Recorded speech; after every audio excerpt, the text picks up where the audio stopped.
ஒரு அழகான காட்டில் மீனுக்குருவி அதோட முட்டைங்களோட வாழ்ந்துட்டு வந்தது. எப்பையும் போல கழுகோட தாக்கம் அங்கே ரொம்ப அதிகமாகவே இருந்தது. கழுகு எப்பவுமே முட்டை பக்கத்திலே உட்காந்துருந்தது. இந்த கழுகு இப்படியே பண்ணிட்டு இருந்தா என்ன பண்றது? ஒண்ணுமே புரியலையே. நான் எப்படி உணவு தேட முடியும்? வேற காட்டுக்கு போலான்னு பார்த்தா முட்டைங்களை எடுத்துட்டு வேற காட்டுக்கும் போக முடியாது. இந்த சமயத்துல என்ன பண்றது ஒண்ணுமே தெரியல. இந்த கழுகு ஏன் இப்படி பண்ணுது? உணவு தேட போகும்போது மீன் எப்பவுமே முட்டையை கையோட எடுத்துகிட்டே போயிடும். பார்ப்போம் பார்ப்போம், எத்தனை நாளைக்கு இப்படி உன் முட்டையை நீ தூக்கிட்டு போறேன்னு பார்ப்போம். என்னைக்காவது ஒரு நாள் உன் முட்டை என் கண்ணில் சிக்காமையா போயிடும். அப்போ நான் உன் முட்டையை வச்சுக்கிறேன். மீனுக்குருவி அந்த கழுகுக்கு பயந்துட்டே புல்லுக்குள்ள அதோட முட்டையை ஒளிச்சு வைக்கிறதும் குகைக்கிட்ட அதோட முட்டையை ஒளிச்சு வைக்கிறது இப்படியே பண்ணிகிட்டு இருந்தது.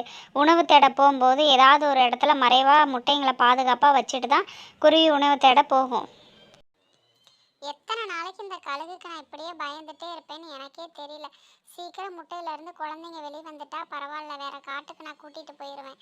இந்த கழுகோட ஆக்கிரமும் ரொம்ப அதிகமா இருக்கு. யாருமே இதை கேட்க மாட்டாங்க.